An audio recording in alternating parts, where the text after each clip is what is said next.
Hello and welcome to the Practical Leadership Podcast, where leaders share their tools and practical advice to make you a better leader today. My name is Max Kozlowski. I'm going to be your host. And today I have a very, very, very special guest. When I thought about starting this podcast, he was the first person that came to my mind, the first person I wanted to have as a guest. And I am so lucky that he's joining us here today. He is the legendary founder of the Scooter Store. He's an entrepreneur, he's a coach, he's a mentor. He always is working on some projects, and he was kind enough to give us a little bit of his time. If you ever hear me speak or are in one of my sessions, you're going to hear me quote two people often. One of them is Einstein, and the other one is Doug Harrison. Right here, right now, and he has some awesome stories of his leadership and his practical approach to growing businesses and life. He has a huge impact in the community. People love him and want to work with him. And I'll stop because I can keep going on for hours. Doug, it is so good to have you. Thank you for being here. Right. Well, that's quite an intro. Thank you. I'm glad to be here just to hear that. It's a good way to start the day. And it's all true. Doug, what's been going on in your world? What is something really cool, good, exciting, happy that's been happening in your life? Oh, recently, very good one. It happened at the very end of last year. One of the companies I was working with in San Antonio, there were two partners, longtime 20-year partner co-founders, had a great exit from the company for one of the founders. They had a new capital partner that came in. As with a lot of partnerships, after 20 years, they want to go different directions. And we found they were able to manage an exit that was far better than either one of them had originally hoped for or anticipated. So it was a great deal for both of them. And I think they were able to do it in a way that put them on a path to restoring and renewing their friendship that they've had, because they've been great friends, best friends for 20 years, as well as business partners. So it was a way to facilitate and enhance that personal relationship as well as a great financial outcome. So it's exciting to see all that come together for them. Well, it's interesting because I've had a chance to talk to you several times, and there's always the human element, right? It's always about when I have conversations, and it doesn't surprise me one bit that you kind of went directly to that. It's not just about, great outcome economically, but you talked about the friendship and the relationship. When did you kind of become aware that people and relationships were so important for you, and how does that happen? Oh, I think for all of us, it starts for all of us as kids, especially if you have siblings, and even if not, if you're the sole kid, I think we all start getting leadership lessons from our parents as little ones. I'm a big believer in a lot of the principles in that birth order book. So if you have lots of siblings and you're curious about why they all behave so differently, that's always a fun read. It's an old book, oldie but a goodie. But the big one for me came really as a professional in my professional life. I went to school, got a petroleum engineering degree, and worked in the petroleum engineering industry for about 5 years, and started learning a whole lot of things about how I did not want to be treated as an employee. And so I love the work. I love what I got to do. I was in deep water drilling and production out in the Gulf of Mexico, but I didn't like the way I was treated. I didn't like the way my peers were treated. And that was really the beginning of opening my eyes to there's got to be a better way to work than the way I felt I was being taken care of. Thank you for that. So learning from others' mistakes on how you were treated. Going back to leadership and where you first kind of became aware of the concept of leadership, you became aware of the idea that there's some people that kind of lead others and others want to follow or represents the head. Where did you first start learning about that or become aware of the concept? Oh, that probably for me started in college, just lots of team projects. And if you're not the head of the group, you have to listen to somebody else's instructions. And I'm a great instruction giver. I'm not as good of an instruction follower. So if you're going to do the work and you might as well be in there, I'd just soon be at the head of the table and helping make decisions. So I think I became aware of it tangentially there. Just I always preferred to be one of the chiefs instead of one of the Indians.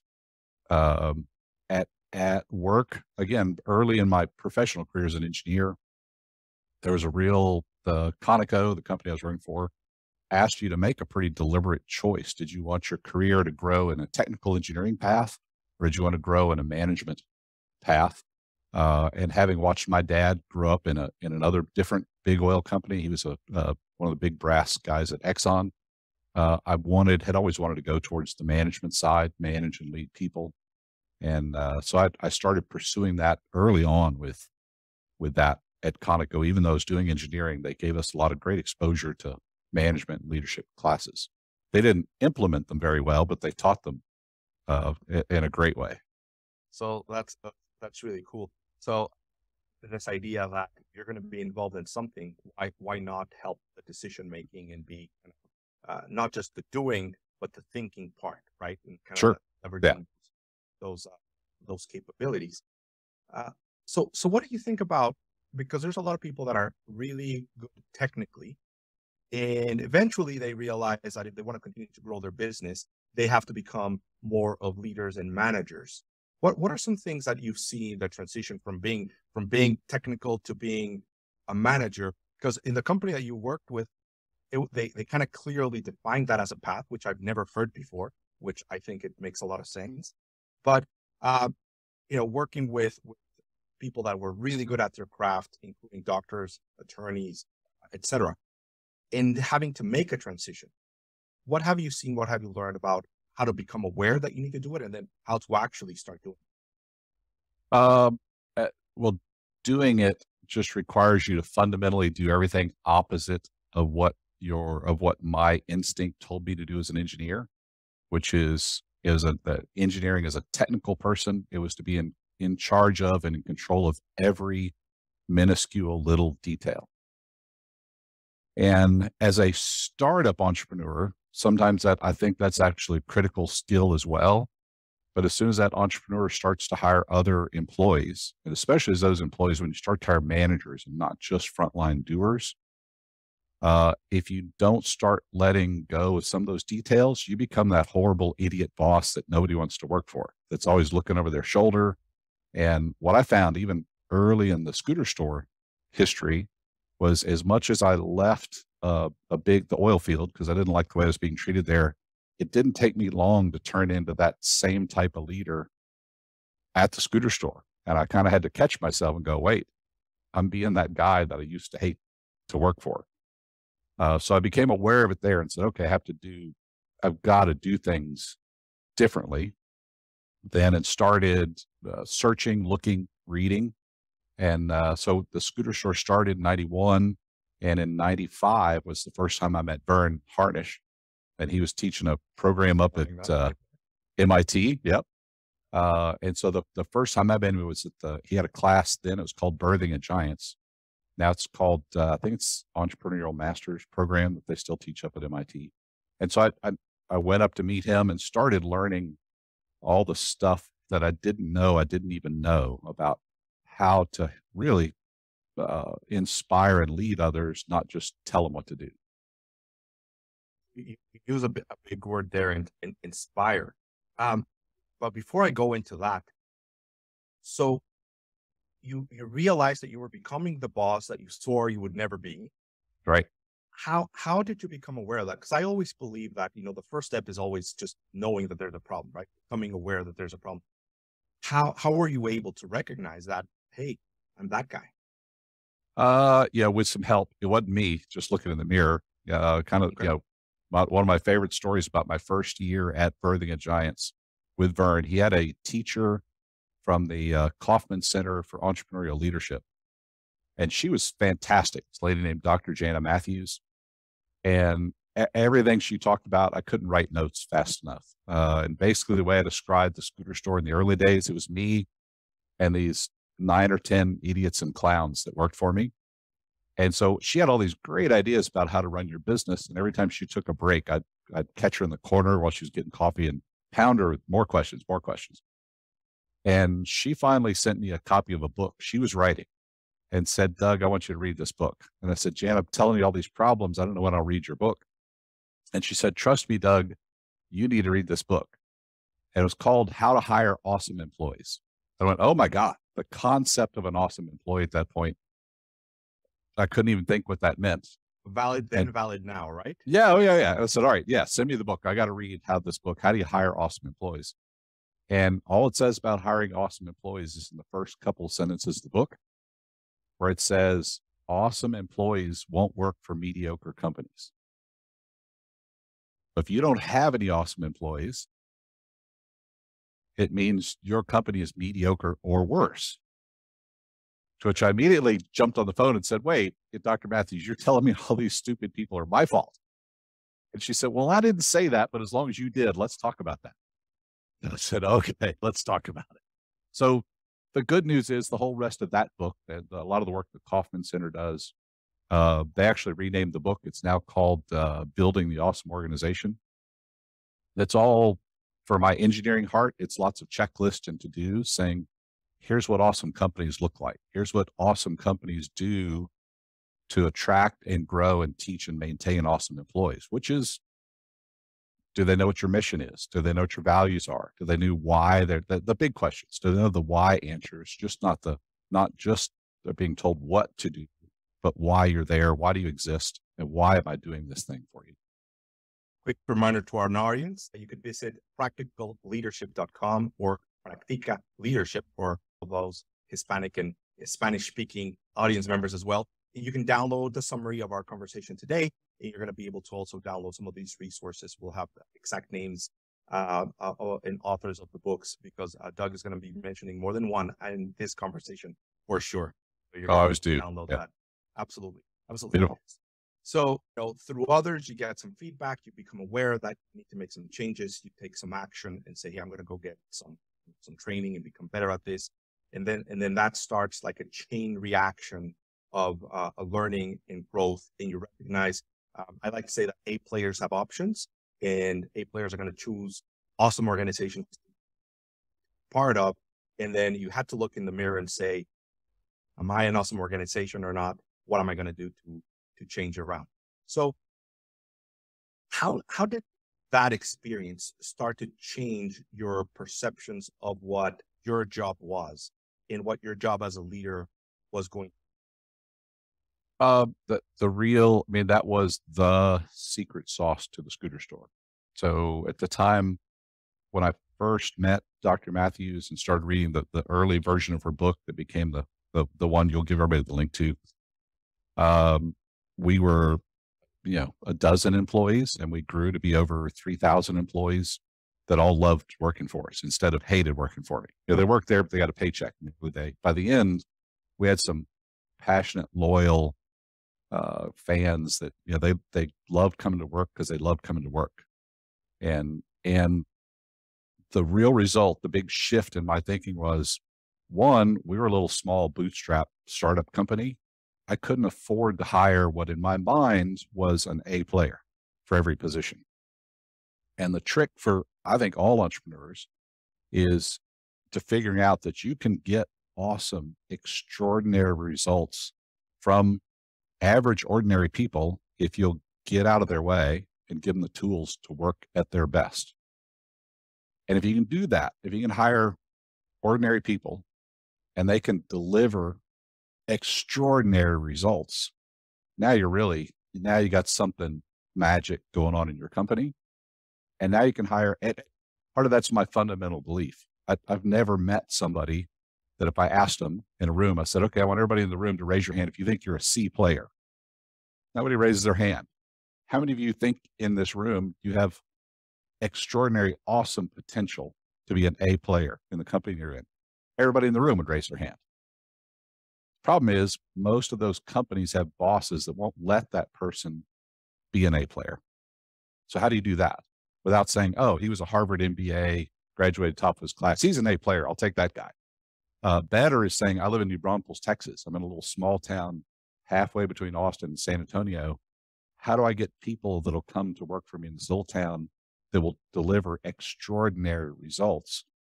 And by appealing to those people's hearts, letting them use their mind while they're at work instead of just their hands, they did extraordinary things for me and for the company that allowed us to grow so big and so fast. Doug, it gives me chills to listen to you. Um, you guys, I've never heard these sort of like insights before, right? They can only come from people that have been there and have done that. And you don't hear that very often. I mean, there's a lot of talk about how do you find and select and identify the A players, but this idea of building an organization around good people to make them perform at a great level is a big shift in mindset and in recognizing that you connect, as you said, with your hearts, with their hearts and their minds. If you inspire them, then you're going to get a performance out of them that is unlike what you would have expected, and that they can perform as a team at an A player level because of what you have. That's, Sure. I think that's a paradigm shifting comment there and a very different approach to how people think about business, which puts the responsibility on the leader, puts the responsibility on the organization to say, hey, it's not about I can't find people or they're not good or they're too expensive. It's rather, are we the type of organization that can foster their growth? So the question we're all going to have is how, Doug? How do you appeal to their hearts and minds? And how do you get the most out of performance extraordinary? So the best I do there is I'm going to tell you, parts and bits and pieces of what everybody else has done. Because I didn't invent any of that. I just copied it all. Some of it we copied better than other people do. And just so But our audience knows, a lot of companies have looked at you and have tried to and learn from what you've done and try to replicate it as well. So, if you're standing in the shoulders of giants, you're also a giant that a lot of other companies have stood on. So, well, thanks. But I think that's all of our jobs is to help not only look to the people that went before us to learn from them, but then let everybody behind you learn from you as they come up. One of the biggest, most solid foundational ones to me is Jim Collins. And while I love Good to Great, because everybody goes, oh, that's the book. The one that sets me on fire is the one he wrote before that called Built to Last. So the whole idea that if you're going to build an enduring company that's going to be around for generations, you not only start a company and just make a ton of money and cash out. There are a lot of people that do that. I don't have a lot of interest in that. But if you really want to build a great company, I'd start with Jim Collins. When for him, that starts with what's your mission? Why do you exist? Why are you important to the world? And if you can't answer that honestly, or if your honest answer is all financial, the people that work for you are always going to know that. And it doesn't matter what you say. You can talk all kinds of, just talking head stuff. But if all you're about is the bottom line, people know that, figure it out very fast. And at that point, it's actually worse to say we're here to do all these good things, but really we just want share price, because then it's disingenuous. And that's worse than, in my opinion, that's worse than not even being mission led and core ideology bound.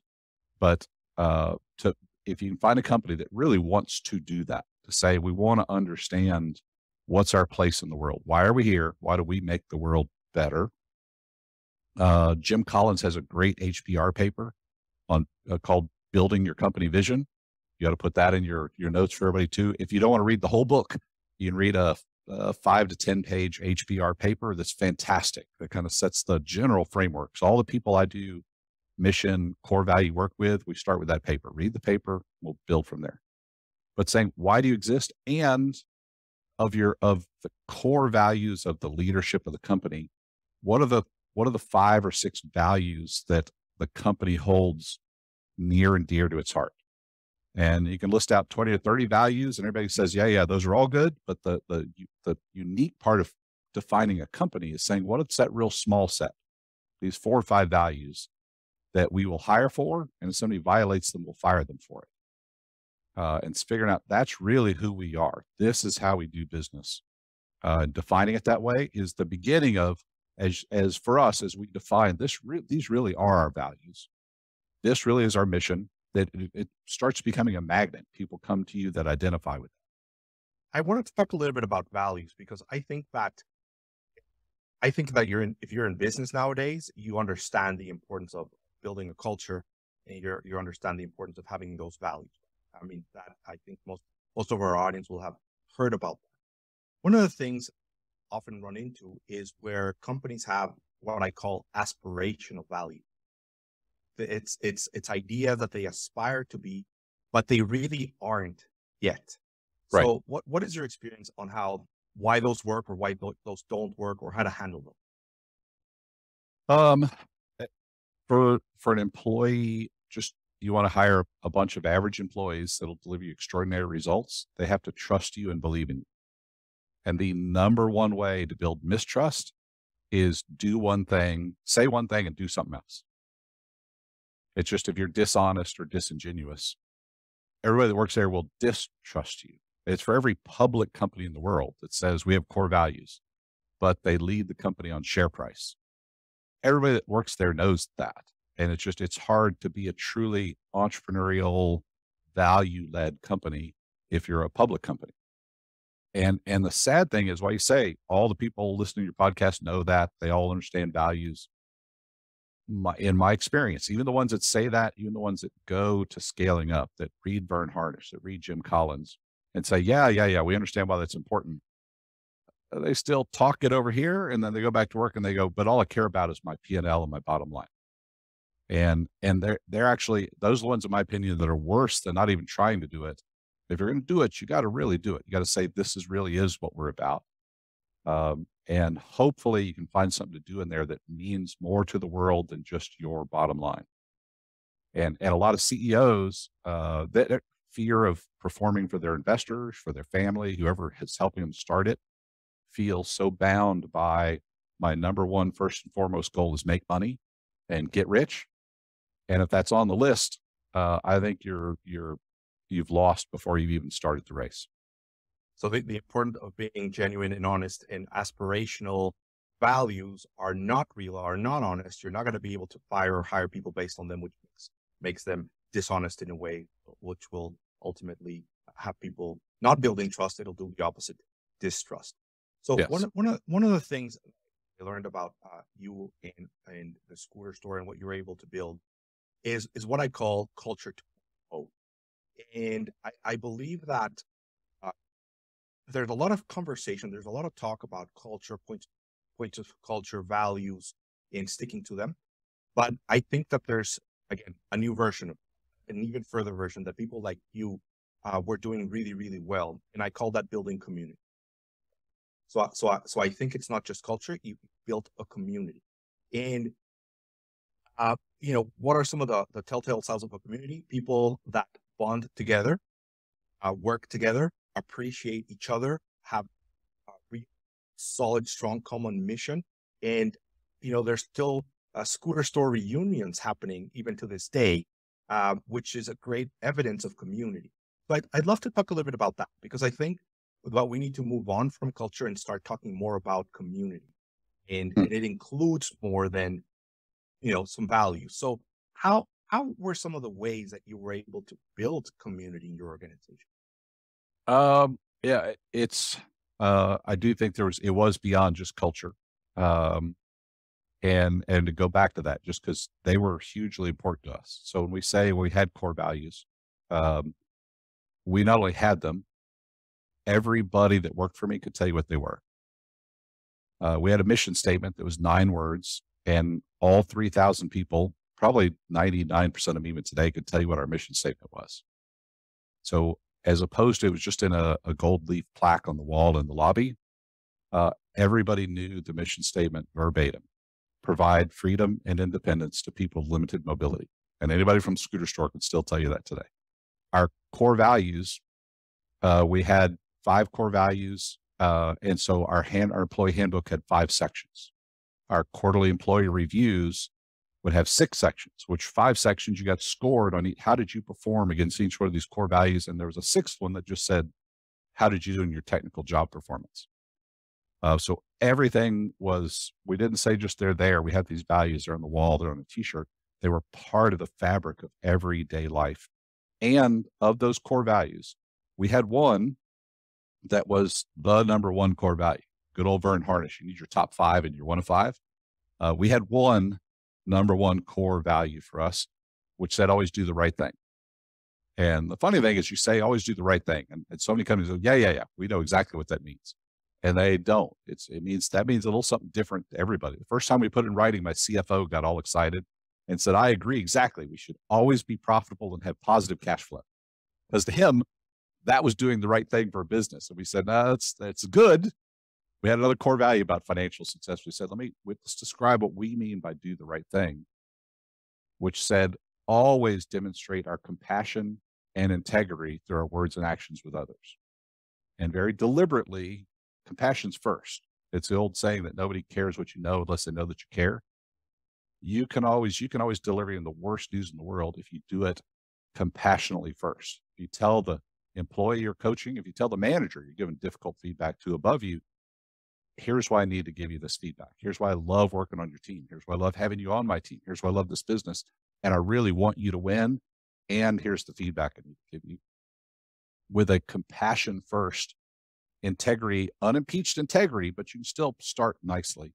As opposed to the worst is, I hate when somebody starts off talking to me and say, hey, I just call them the way I see them.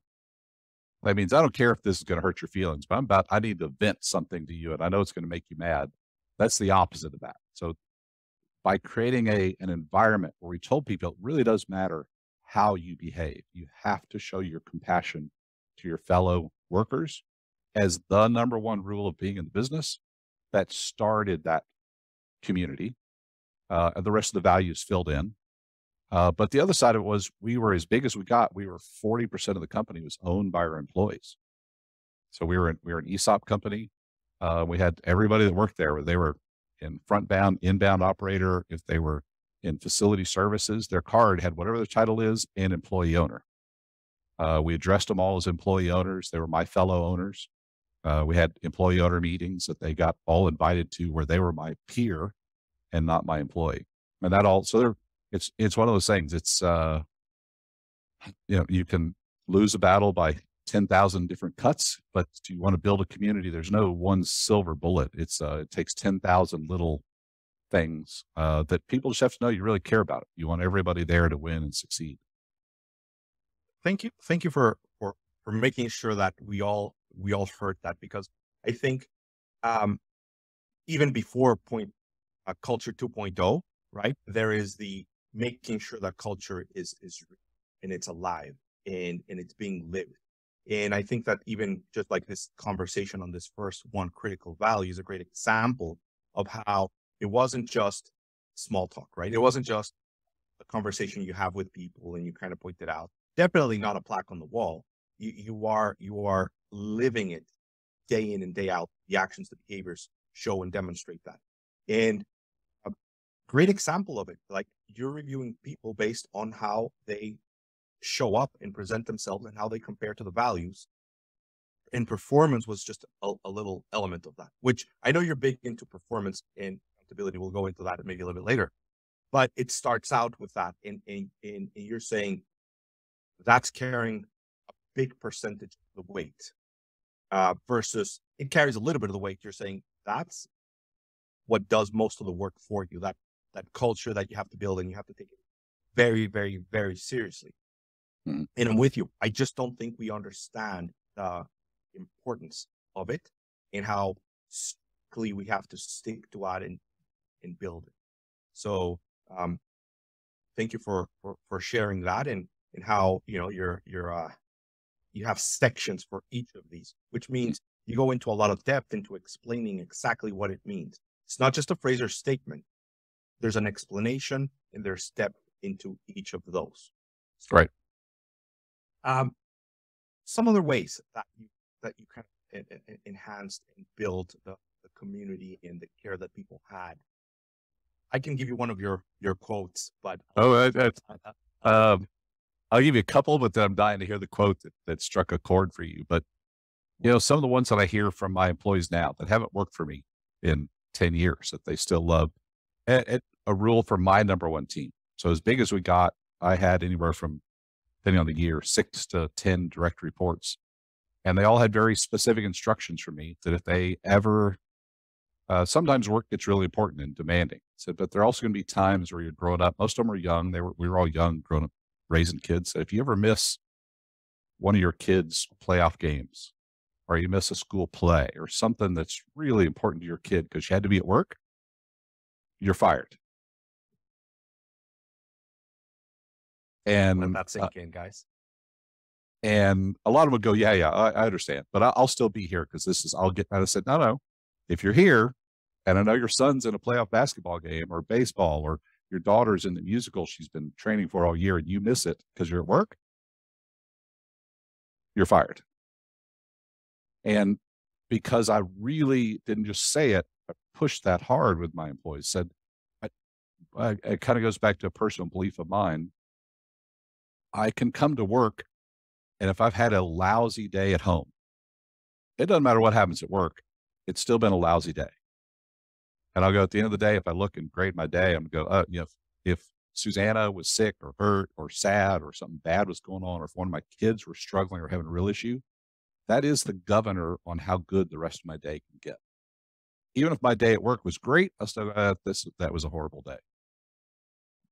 And on the other side, if everything at home is great, that expands how good my work day can be. That expands how good of a person I can be when I show up at work. And I moved the governor on how good I can be as an employee all the way up to 100%. So we worked hard at saying, when you show up, I want you to be at 100%. I want you to be rested. I want you to have had a whole, complete family life, not, and some of that goes back to my old engineering roots. They liked us to work 80, 90-hour weeks just to prove that we were worthy. But it meant I was showing up tired and exhausted and resenting my boss because he was off on vacation and I'm supposed to be at the office just because. That was that disingenuity. So he's saying this and doing that. But when we said to our employees, we really want you to be happy, healthy, whole people, we meant it. Sorry, go ahead. No, I'm well, dying to hear yours. Well, I just want to point out the fact that you're doubling down on people, and you're saying people come first, and people come first. And as an added benefit, you get the best version of that person versus an eroded person that because they are not taking care of themselves in what is and should be most important to them, then they're not going to be the best person at work either. So right. Doubling down on that, the question we're all going to have is like, okay, that's great. I really appreciate, people centered and caring about your team members and caring about your employees. But then what about performance? Right. Mm-hmm. Because you said that, we could turn an ordinary person into an extraordinary performer, but it sounds like all give, right? We care about you. We care about your family, miss work if there's a big event, but how about getting stuff done and getting great out? So you have to have it. That's what you're there for. So part of the value of creating this work environment where people would love to be there is they would hate to get told you're out. So for the value of building a culture that's that strong is there's some built-in carrot and stick. So there's lots of reward. The penalty is you still have to prove yourself. You got to be worthy. You got to show up and get your work done. Or you may love being here, but you still got to go. So all of our people, as we did rocks, and I know you do scaling up. So ours, when we did our one-page strategic plan, that went all the way down to every single person had their quarterly priorities. They had their number. What's their number or metric they're going to report out on every day? And we had whiteboards. I know scaling up now does it digitally. I'm still a huge believer in the physical whiteboard where every employee and every group member of a team would have to go up to their whiteboard every day and write their personal number up there. Whatever their team, all the team of this comparable people, all this same personal number metric. And you write your number up on that board every day. If you made your number, you get to write it in green. If you didn't make your number, you got to write it in red. And so there was some very subtle but powerful influence management from the team. Nobody wanted to walk up in front of all their other team members and write a red number up there 2 or 3 days in a row. So little accountability, meaning you're accounting for, right? You have the numbers, you know how you performed, you know what you accomplished, and then you shared it with your peers, you shared it with others. Yes. So everybody could have that open what's the word I'm looking for, where everybody can see what everybody else is doing and how they're performing. Very transparent. Transparent, and you don't want to disappoint your peers, and you love being there and you love them so much that you want to perform. Right. Now, one thing that is not to be mistaken, which is where I think that a lot of our entrepreneurs that are people caring and purpose driven tend to hurt themselves, hurt their companies, is where they don't recognize perform. And just because you love someone and you appreciate them and you value them and you want the best for them, doesn't mean they have to work. And you have like an approach for that. We called it loving them out the door. So if you really do care about these people, like I did, and I, one of my failings is I become overly paternalistic about everybody that works there. I want to take care of them, help them, nurture them. And part of that, there are several pieces to that. One is, if you're not performing, and I'm going to create this great environment for you, I'm going to give you training, I'm going to give you tools, I'm going to give you managers that care about your personal goals. And if you don't perform in that, I'm going to fire you.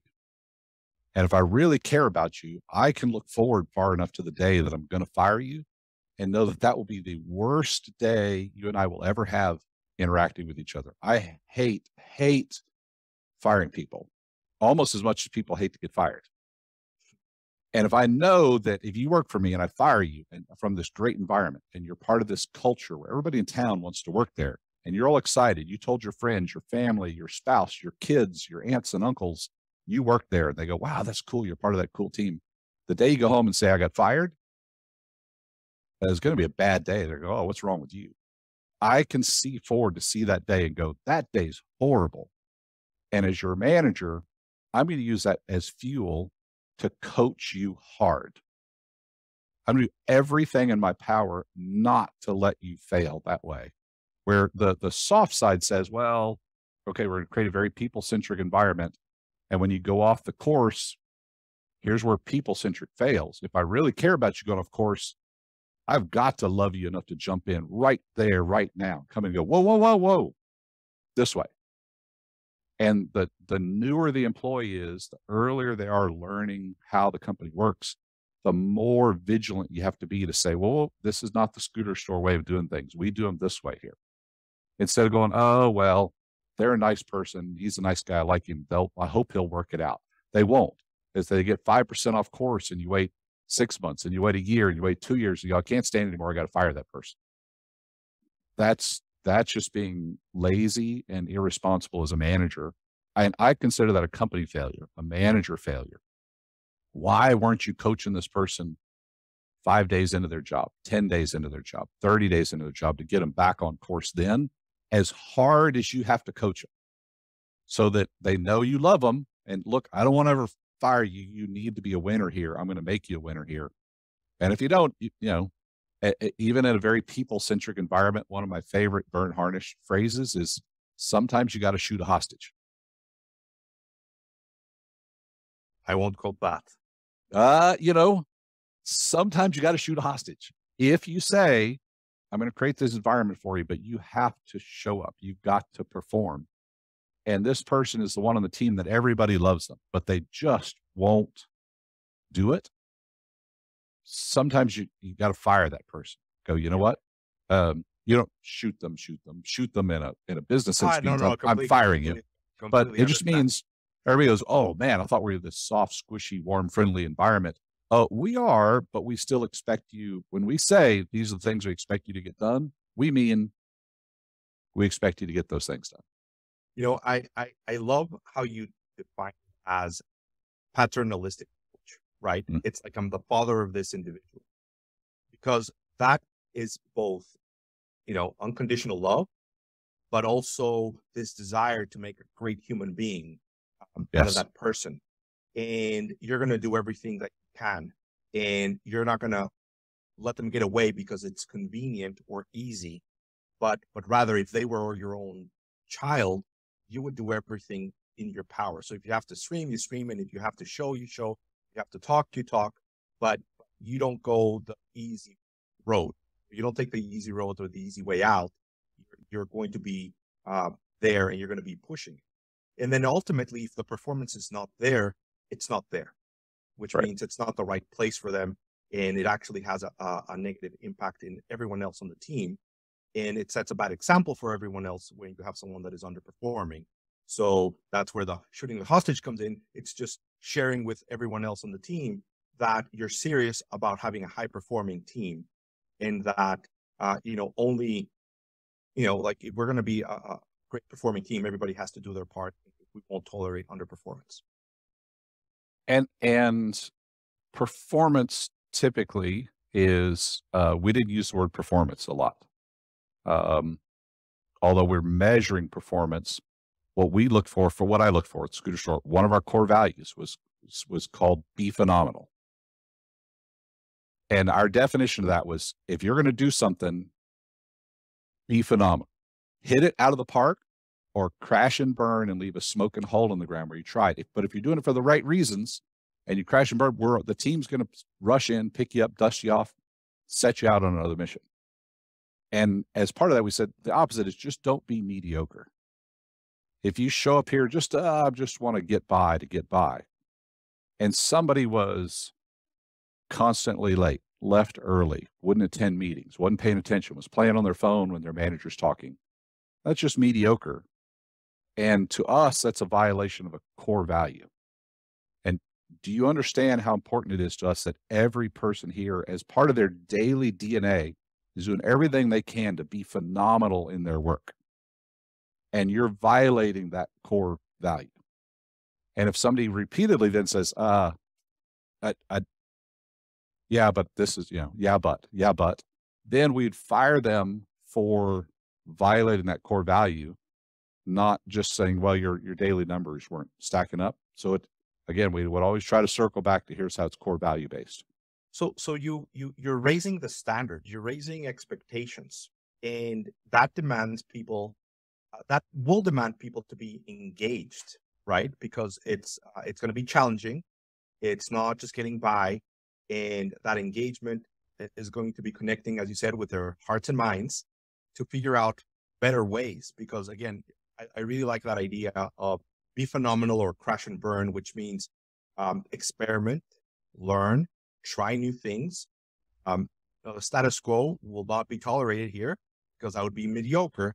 But trying to figure out ways to do and be better is a great approach, even if you fail. But if Right. you fail because you're trying, it's okay.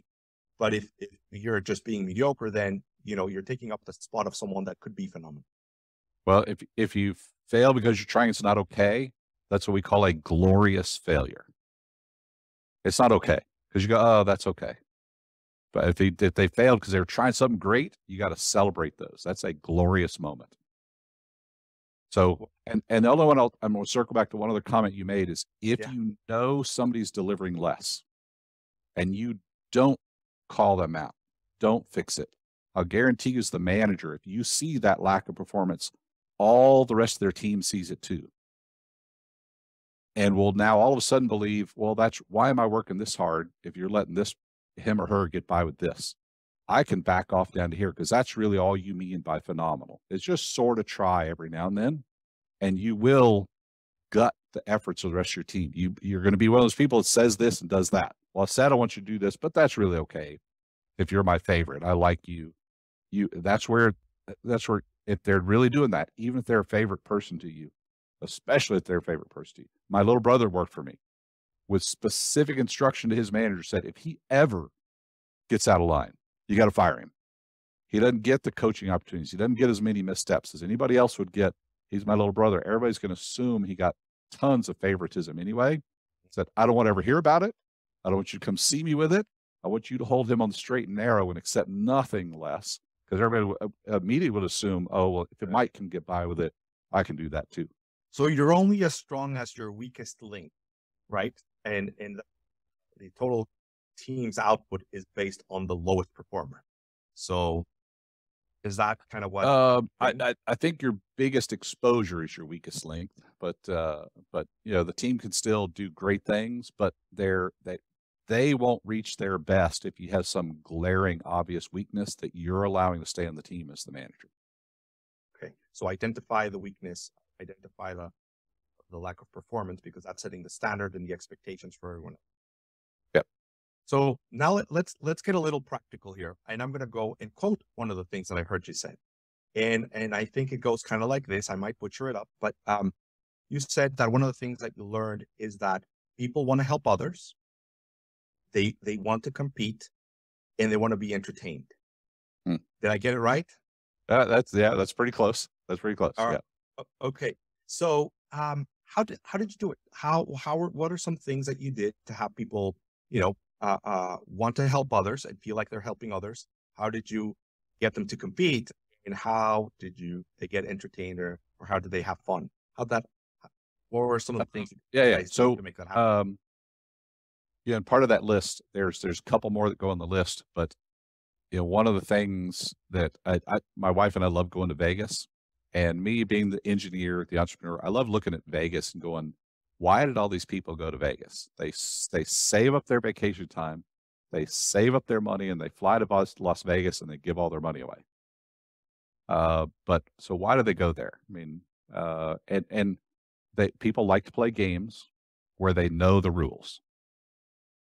So it's people hate to play games if they don't know the rules, because now that person's being played. People sit at a blackjack table and play all night and lose money, but they know the rules and they get instant feedback. At work, the downfall of so many working environments, we want people to work as hard as they can for 12 months. And at the end of 12 months, I'll tell you how you're doing.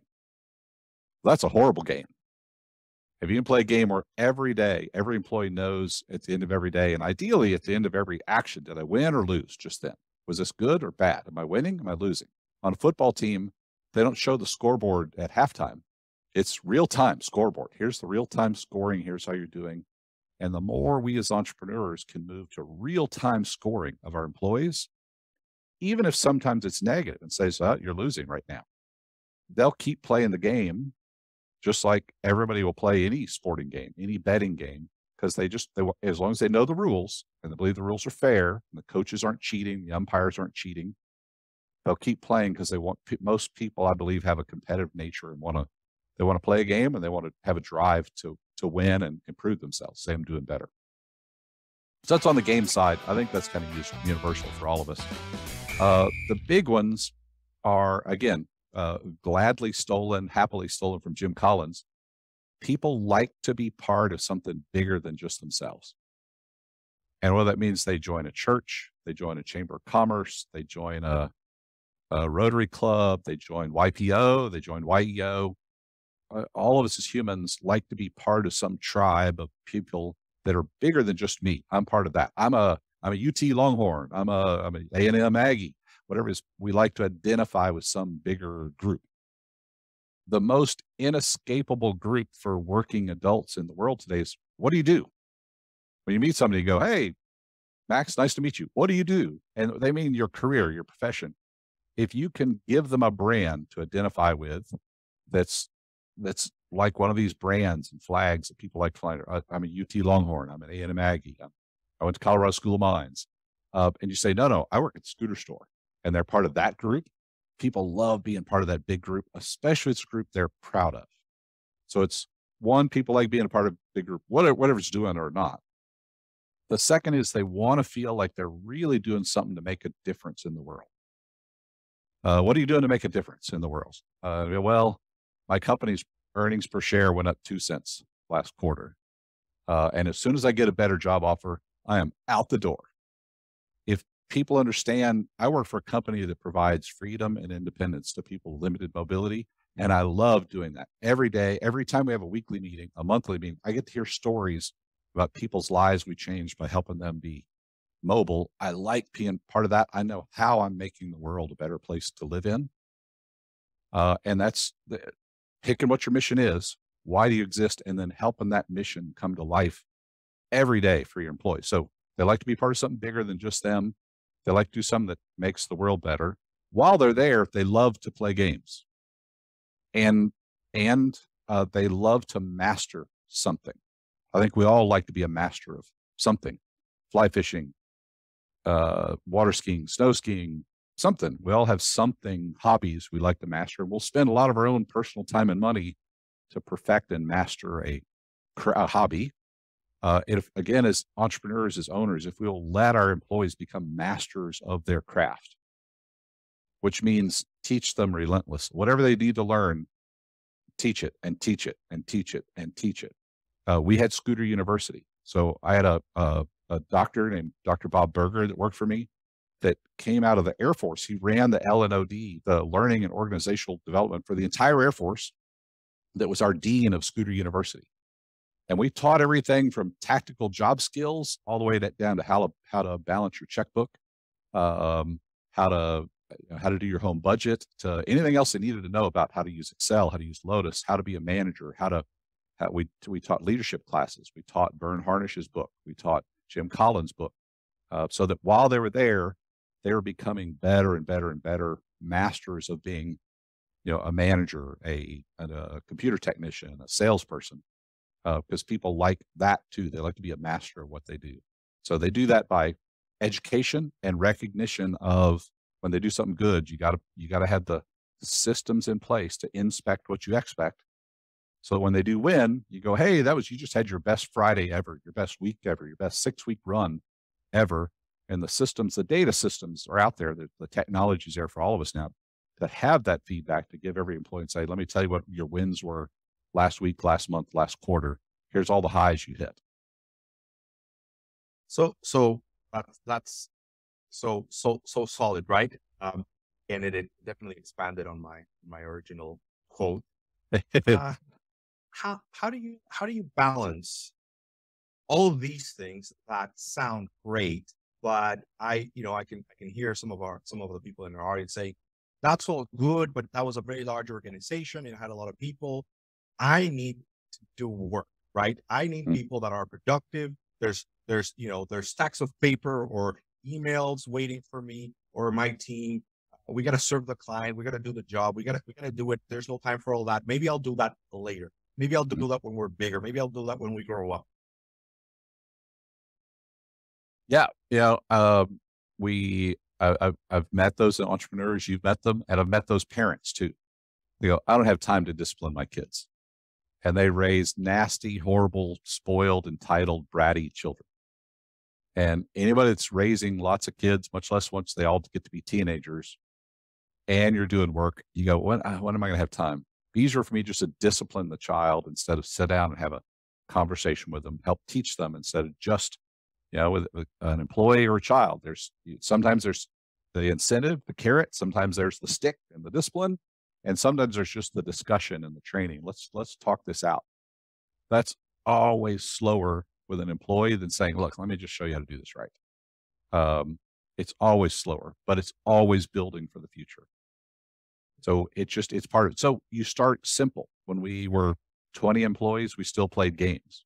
For our salespeople, it was the sales managers knowing enough to know that a great salesperson for us sold 7 or 8 items a week, and the average was 3. So the game was 5.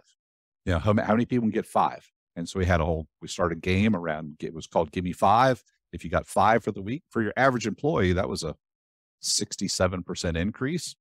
For your top employee, they go, hey, I'm already getting 7 a week. What do I get? Well, we'd figure out something for you too. But it let the rest of the average players try to bump their performance up on something as simple as saying, give me 5. So we put a whiteboard up. You had to write your number up there. And on Friday, everybody that had a 5, there was pizza and confetti. And it doesn't have to be money. You don't have to spend a ton. It doesn't have to be a hard thing. I don't know how much you've heard about confetti at the scooter store, but we got a whole lot of mileage out of it. We bought something like 2,000 pounds of confetti a month, which is 2,000 pounds. Think about little tiny paper confetti. A 50-gallon sack of confetti only weighs a couple pounds. So we would go through thousands of pounds a month of confetti. At the end of every row in the call center, there were one of our employees' ideas, because it was great. And we said, love it, we'll do it. We had little stainless steel trash cans that were stocked with confetti. So when somebody did something good, you just went and got a little confetti, So it's kind of one of the badges of honor is all your clothes at the scooter store had to be stained with little confetti stains, because you could never empty your pockets before they all went in the laundry. But celebrating those moments, simply just pick the simple little goals. Say, I'm a young entrepreneur. I don't have time for all that. What's the biggest goal you'd like all your employees to really focus on. That's actionable to those frontline employees. And if you're a small startup entrepreneur, you say, look, I just need more profitability. Well, your employees they don't know how to digest that yet. Your job as CEO, as entrepreneur, as the guy that probably knows more about the business, or lady that knows more about this, anybody else, to say, what are the one or two things every person here could do this month that would drive that performance just a little bit? And it can't be wild, crazy. I want you to triple your productivity. For us, when the average was 3, we said, get it to 5. And that drove phenomenal growth. I think the average went up to 7 or 8 after that instead of 5. They blew it out of the water. But so pick one for your first game that drives the performance you're wishing you had. And that makes you get excited enough. You pour a little fertilizer on a plant and it goes this big. You go, ooh, put some more fertilizer on there. If you start playing these games that are productivity led, that are positive performance to the company led, it's fun for the company too, because the company should be winning at those. So big idea is start now, start small, build on it, but it cannot wait. Yeah, it can't wait. It cannot wait. And you don't wait to become bigger until you do some of these things, because otherwise you will not become bigger. You will not have the fundamentals. You will not have the foundation. And ultimately, you're building on a solid ground. So this has been amazing. There's so many different things here that we could talk about and go in even deeper on. Is there a tool, template? Is there a go-to for our audience that you'd say, look, here's something you could do starting tomorrow? It's a tool that I like to use, or a template, or a model. Is there something in your back pocket that you could share with our audience today? Yeah, I'll tell you the simplest one, and it's what everybody knows. And it's shocking to me how few people do it. And it takes two things really. Well, 3. It takes a pen, a blank tablet with nothing else on it, a nice blank sheet of paper, and about 5 minutes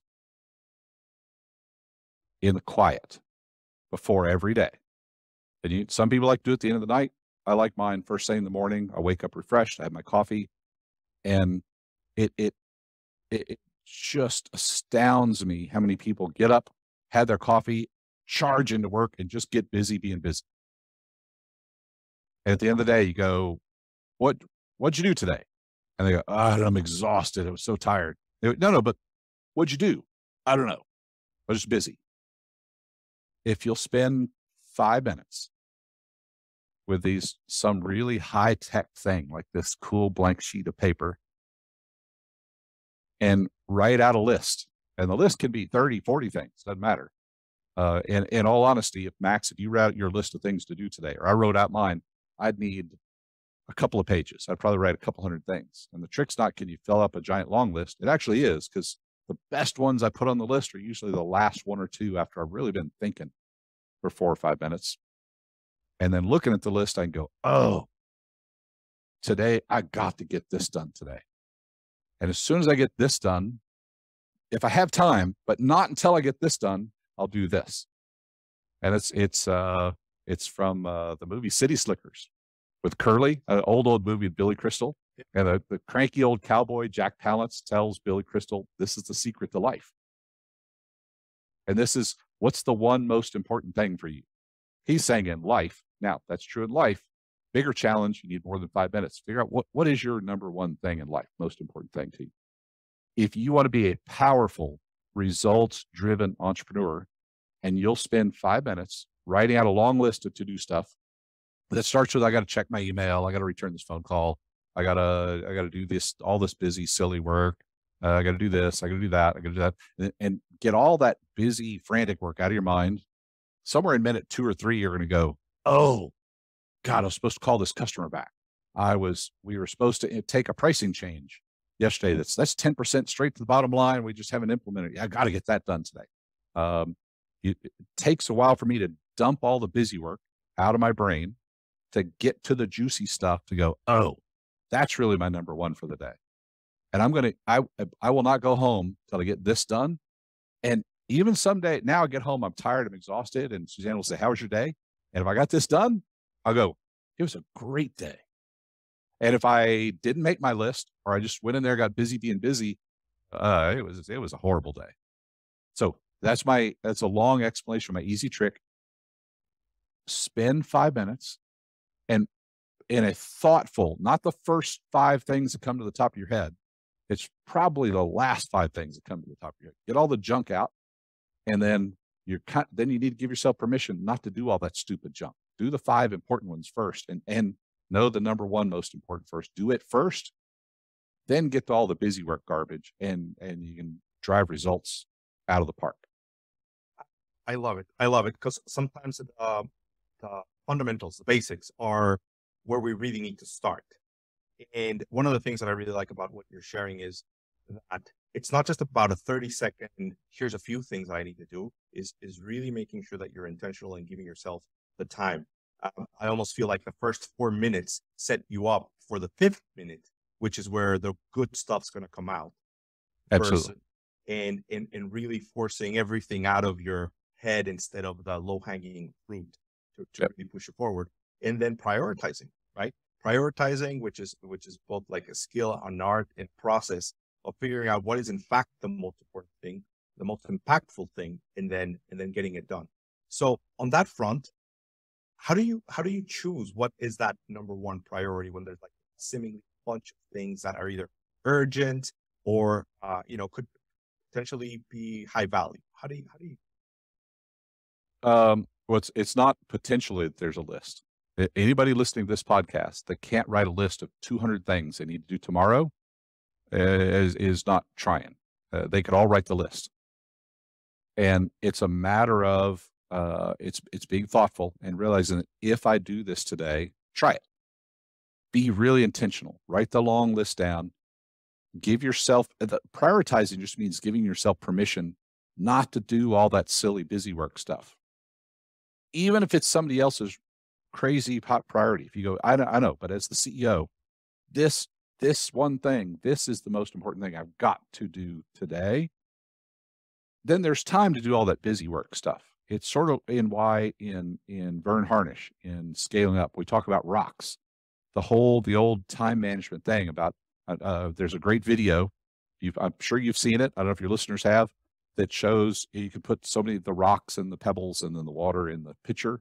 And if you put all the pebbles and the water in first, there's no room for the rocks. If you put them in the right order, it all fits, but you get the big stuff done. If you do the big things first and you feel good about, if I feel good about myself when I do those, I feel powerful, I feel productive, I can knock the little stuff out easier without stressing about it. And it also really helps me understand what things I can delegate and go, look, as CEO, I'm going to handle these things up here, but guys, y'all are going to have to take care of this. Are they important? Yes. Are they critical? Yes. Are they valuable? Yes. Do we have a solution? No. I don't know how we're going to fix them. And if you want people to love working for you, give them big, nasty, hairy, messy, awful stuff and saying, I trust you to fix this. Take care of it. Take care of that for me. I got to go do these things and get those done. Wow. So again, super insightful, right? Give yourself permission not to do stuff. And just because it looks nasty and scary and complicated and complex, instead of thinking, I'm the person that can solve this, trust that you've got capable people and teams that can help you solve and kind of get through those difficult projects, which kind of gets us back to the beginning of this whole thing, which is following the opposite of what your natural instincts were. So instead of thinking, I've got to solve this, I've got to be meticulous and I've got to be super detailed and I got to take care of everything, recognizing that you're going to need others to kind of step up and do some of the work. I'm going to try to summarize a few of the key points for today. There's been so much. I'm probably going to miss a few things, but you learned a lot of what not to do by being in a bad environment and recognizing that that's not what you wanted to do. In college, you recognize that, heck, if I'm going to be part of the project, I'd rather be part of the decision-making team or the one making the decisions instead of just doing, because then you'll have the ability to understand what we're trying to do and ultimately have an impact. We talked about the opposite of your instincts, right? Being an engineer and being on the technical side, you had to recognize that you need to be a manager and needed to work through others. He said, hey, you can have an ordinary group of people and have them deliver an extraordinary or phenomenal performance. Well, you don't use the word performance, phenomenal work. And you've got to connect with their hearts and their minds. And you really double down on the idea of the importance of a mission and a purpose and values, and not just as something that you kind of have and you kind of talk about, but really, really having that become the foundation of your organization, and recognizing that people need to trust and believe you. And unless you are consistent with your words and your actions, people won't. So you're going to hold people accountable, kind of starting with how well they do on values first, and then on their job. But that doesn't mean the job is not important. They still need to do that. But because they love to work in your organization and in this great environment, they're going to do everything that they can. You're going to use your parental approach to coach people and to coach them hard, because firing them is one of the worst things for them and for you. And therefore, you can see kind of further ahead and say, we got to do everything that we can. And we're going to do whatever it takes to get you to perform, because that day is not a good day. Give people rules, help them understand what the game is, and kind of allow them to perform. And you said people want to feel like they're part of something bigger than themselves, and they want to belong to tribes. So create an identity for what they are part of, for what that group is, so they can be proud of it, and help them recognize the difference that they are making in the world. Listen and repeat those stories of the lives that you're changing to remind people of what they're doing. You also talked about playing games, and playing games now. You don't start building the organization that you want to become later. You start building it today. You start where you stand, and you start doing little things. Otherwise, you raise up, bratty, entitled kids. People like to master things. So teach them. That's kind of what I got, right? People like to master their craft, and people will be proud of being really good at what they do. So help support them in any and every way that you can. Recognize and provide a lot of feedback, right? It's not okay to know the score at the end of the game. You need to be knowing what the score is. You need to know, play worked or if it didn't, and how to adjust to it. And then we kind of came to this big idea, which is prioritize daily. Make sure you're investing a lot of time, 5 minutes, which could be a lot of time for some, but you're investing the time to get everything really out of your head so that you can prioritize, really tackle those rocks. Give yourself permission not to do things just because it's complicated or complex, and you think you might be the only person that can solve that. Trust that you have people that can step up and handle. Wow. I'm sure we could have gone deeper into some of these, and I'm sure I missed a few things from here. Quick reminder for our audience, practicalleadership.com. You can download the summary of our conversation today. We'll give you the references for the books that you mentioned, and also try to see, I'm going to talk to Doug, see if he has a few little items that he could share with the team, maybe an example of the values and how you articulated them to the team, so they know it's not just like a sentence or a phrase, but there's some more depth. Or one of the other things that you mentioned about how you made it fun, you themed your activities, and help you guys take something you can start implementing tomorrow. Doug, I know I missed a lot of things, but what is one more thing or a couple more things I really want to make sure that our audience gets today from this conversation? Done well. Here's one of the biggest contradictions I see with a lot of entrepreneurs. They'd like to be very, very successful just with the smallest number of employees they can do. And here's a funny thing I get talking to a lot of entrepreneurs. They're very shy about talking about the financial size of the company. You never meet somebody, shake hands, and they go, "Hi, I have $100 million company." People just don't want to tell you. But what I can get them almost always to tell me is how many employees they have. And as a general rule, not always true, but it's true for 80+% of companies. If you can get them to tell you how many employees they have, and they say, "Oh, I've got 10 employees." I go, "So you're doing about $2 million a year." They go, "How do you know that?" I go, I'm an engineer. It's a mathematical trick. You go, 100 employees. "Oh, you got a $20 million a year company." Give or take about $200,000 times the number of employees you have is what most entrepreneurial companies will come in at. So if you want $1 billion company, you need to be thinking about 50,000 employees. And if you say, well, I'll settle for 100 million, well, you only need 5,000 employees. One of my goals is always to get to 10,000 employees. So we got to 3,000 and then, we had some issues along the way. But so where I'd like entrepreneurs to flip their thinking a little bit is the more employees that are there working for you, doing what you want, doing it the way you want to do, the bigger, more profitable, more successful your company is. But if it's going to be a big organization making you tons of money, all these little things, what's your mission? What are your values? How do you make those come to life every day? Become more and more and more important. So if you ask a lot of small entrepreneurs, how many would like to have 1,000 employees? They all go, oh, no, don't. I would never want that. Well, how many would you like to be making $100 million a year? Oh, I'll take that. Well, you just need more employees to help you get done. You can work triple as hard, 5 times hard, 10 times hard, make a little more money, but or you can hire people, get them to work with you, share your vision, share your passion, let them do it for you. And the company just takes off like wildfire and starts growing like mad. So think about adding more people, add them to your company. Everybody says there are no employees to hire right now, which is patently untrue. There are no employees who want to leave their average mediocre job to come to your average mediocre job. If you create a great company where people love to work, they'll be banging down the door to come work for you.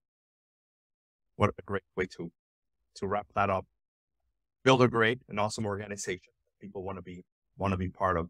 And I love also the idea of think about how many employees you're going to need, because that's one of the scariest things. But that's kind of, as an engineer, you kind of figured it out. It starts with people. And the macro system that holds all these people together is your cultural system. So if you're going to grow, you're going to have to double and triple and quadruple down on building that, because it's the foundation for having a lot of. If you only want a few, you might not have to be as strong as that. But if you want to build something great, you're going to need that as a foundation. So that is so awesome.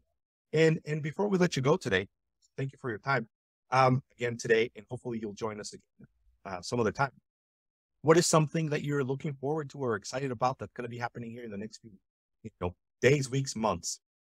Oh, coming months, my kids are all now late 20s to 30, and I'll start to get the entrepreneurial itch.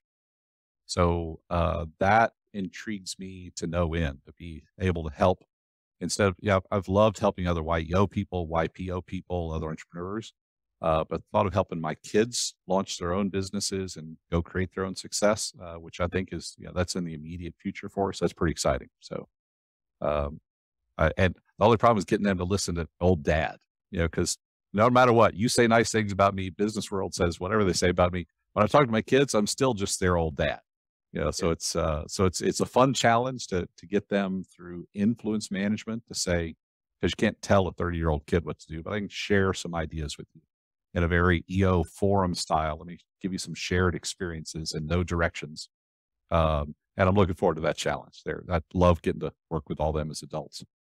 Doug, when you figure that one out, which I think is one of the more challenging things to do, to coach those closest to you, let me know, because I need to learn from that as well. All right, Doug, again, in the meantime, thank you so much for your time. It's been awesome. We've gotten lots of great content. All the best in your future endeavors and with family. If people want to know more about you, they might try to connect with you. Is there a better way that they can kind of figure out how to connect? Oh, I'm open to anybody on my email, and I'll share that with you. You can put it in there and share it, which is Doug@harrisonnb.com. Initials like New Braunfels, but Doug@harrisonnb.com is the easiest way to get me. I entrepreneurial stuff, you know me. If you wind me up, I'll talk for 4, 5, 6 hours if you ask me a good entrepreneurial challenge question. So always happy to talk to you. Well, thank you very much again, Doug. And again, we'll look forward to seeing you soon. So, thanks, Max. All right. Good seeing you.